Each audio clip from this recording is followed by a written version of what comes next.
सबसे पहले मैं बाबा मोशन पिक्चर्स प्राइवेट लिमिटेड की तरफ से आप सभी को बहुत बहुत नमस्कार करता हूं और साथ ही बाबा मोशन पिक्चर्स प्राइवेट लिमिटेड के प्रोड्यूसर हमारे प्रदीप शर्मा जी, जो कि हम लोगों पर इतना विश्वास करते हैं क्योंकि कभी वो सेट पर आते नहीं हैं और कभी आज तक कभी किसी चीज़ को उन्होंने पूछा नहीं।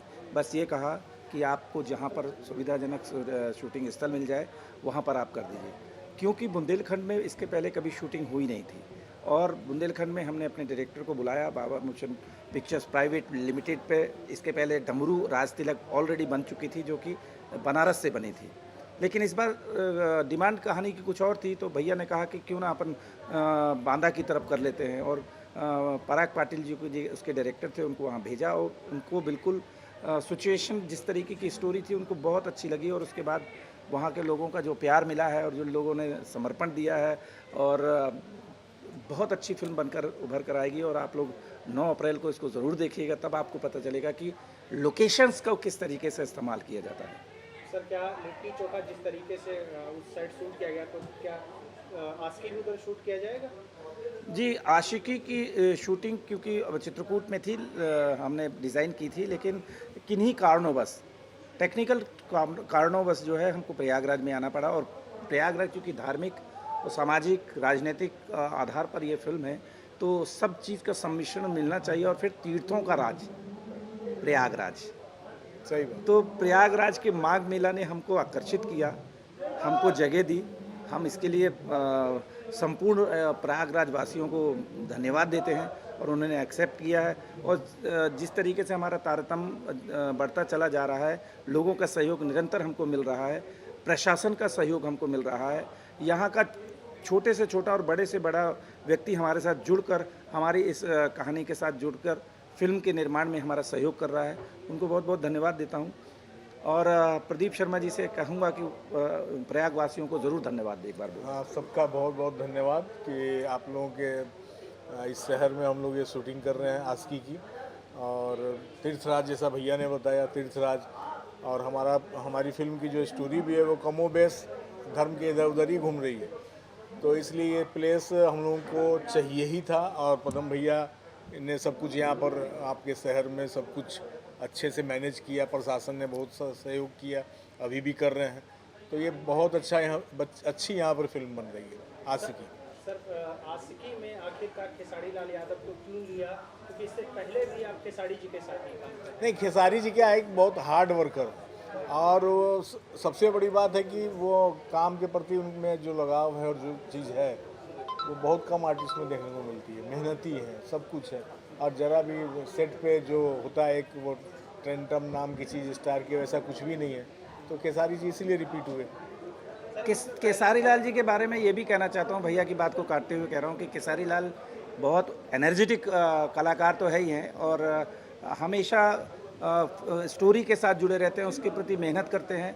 हमारी जो अगली फिल्म है सबका बाप अंगूठा छाप, क्योंकि निरहुआ जी के साथ हम ऑलरेडी 2-3 फिल्में हमने उनके साथ की हैं, उनके काम को, पैशन को लेके, और इतने सरल हैं, इतने बड़े अभिनेता होने के बाद सरलता और सहजता इतनी आसानी से है कि किसी भी कलाकार को, जो सहयोगी कलाकार होते हैं, उनको जिस तरीके का सपोर्ट मिलता है, तो उनका भी, उनके माध्यम से उनके भी कला में निखार चला जाता है। तो हम अपने इन दोनों कलाकारों को, चाहे केसारी लाल जी हों, दिनेश लाल जी हों, और या फिर कल्लू जी हों, इन सब के साथ काम करके हमको बड़ा आनंद महसूस किया, और हम आनंद महसूस करते हैं। तो अभी इतना ही करेंगे। अभी हमारी इस फिल्म में आशिकी की जो हीरोइन है वो आम्रपाली जी हैं।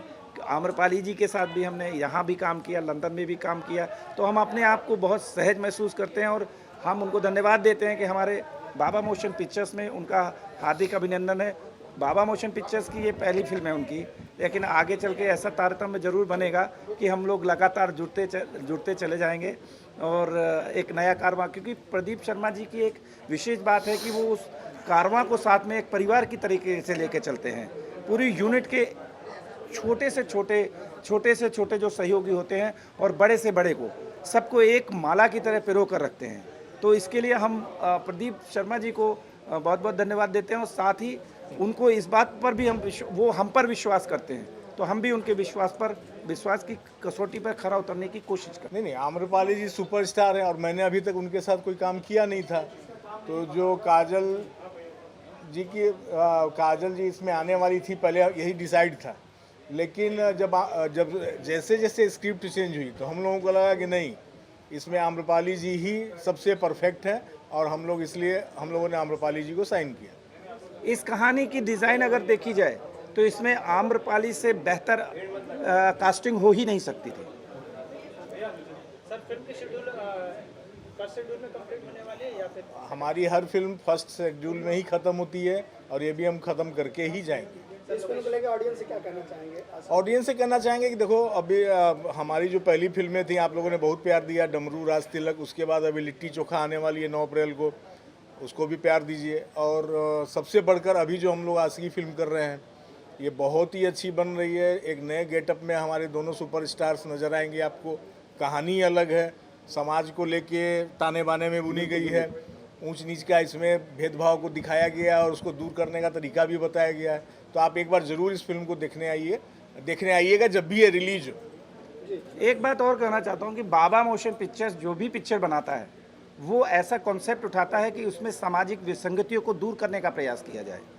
तो हमारा एक ये भी टारगेट रहता है कि किसी ना किसी माध्यम से अगर कोई विसंगति किसी तरीके की है, अंधविश्वास है, रूढ़िवादिता है, तो इस चीज़ को हम किस तरीके से ख़त्म कर सकते हैं, तो वो संदेश हम पहुंचाते हैं। 9 तारीख को जो लिट्टी चोखा एक हमारा भोज्य पदार्थ खाने का होता है, उस स्वाद को चखने के लिए कम से कम वहाँ पर थिएटर तक जाएं और इसको देखें, तब आपको पता चलेगा कि हम लोग किस तरीके की फिल्म बनाते हैं और पूरे परिवार एक साथ बैठकर फिल्म को देख सकता है।